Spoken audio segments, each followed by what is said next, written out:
quand vous voyagez, où est-ce que vous gardez votre argent, votre portefeuille, vos documents?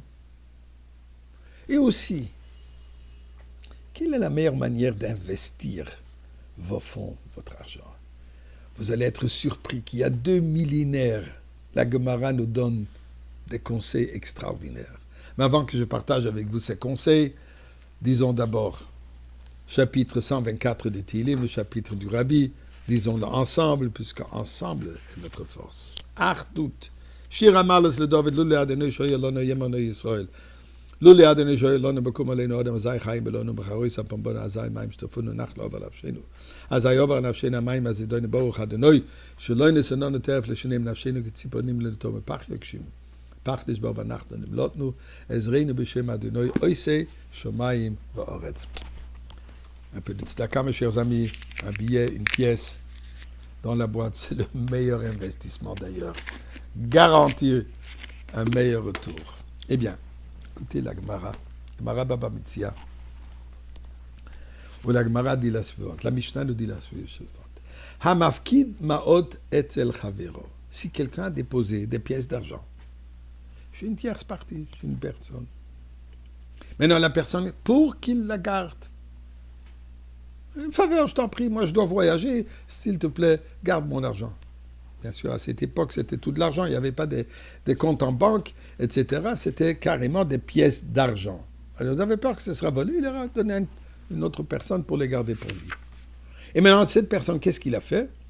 Il les a enveloppés dans un tissu. Il les a bien emballés dans un tissu, et les a jetés derrière lui, les a portés comme pour dire sur son dos, pour aller les déposer quelque part.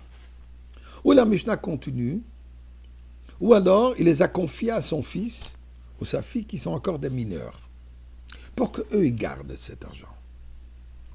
Ou alors, la porte qu'il a fermée devant eux de manière était inappropriée.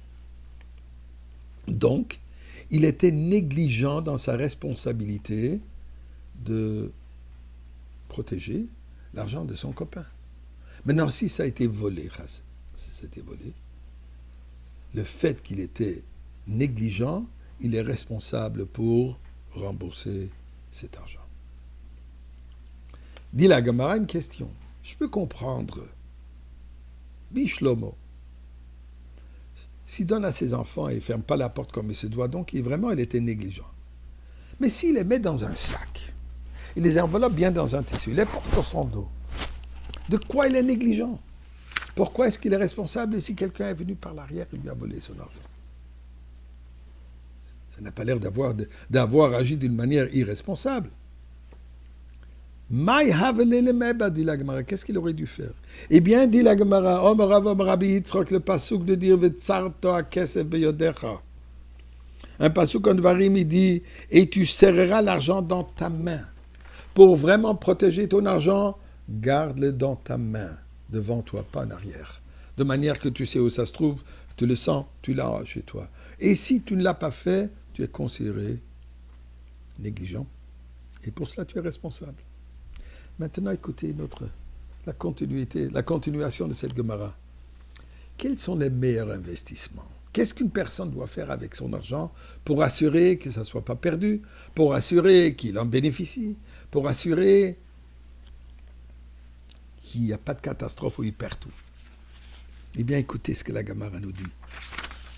Un conseil d'il y a 2 millénaires comme il est pratique aujourd'hui, surtout dans un moment où il y a tellement d'incertitudes dans le monde de finances, les tarifs à droite et à gauche, les conflits entre un pays et les autres pays, ça monte, ça descend. Dit la Gemara la chose suivante. V'amar Rabbi Yitzhak de dire, le Olam, toujours, à n'importe quel moment, et l'argent chez toi. Et ensuite, Yashlish Adam et Ma'otav. Une personne doit toujours diviser son argent en 3 parties. Donc, quoi faire avec? Une partie, Shlish Bekarka. 1/3, il doit enterrer dans le sol. Ce qui veut dire c'est un endroit qui est assuré qu'on ne va pas le retrouver. Mais d'autres commentaires disent Shlish bekarka, qui veut dire qu'il investisse dans l'immobilier. Des terrains, des maisons, donc un tiers de ton argent dans l'immobilier.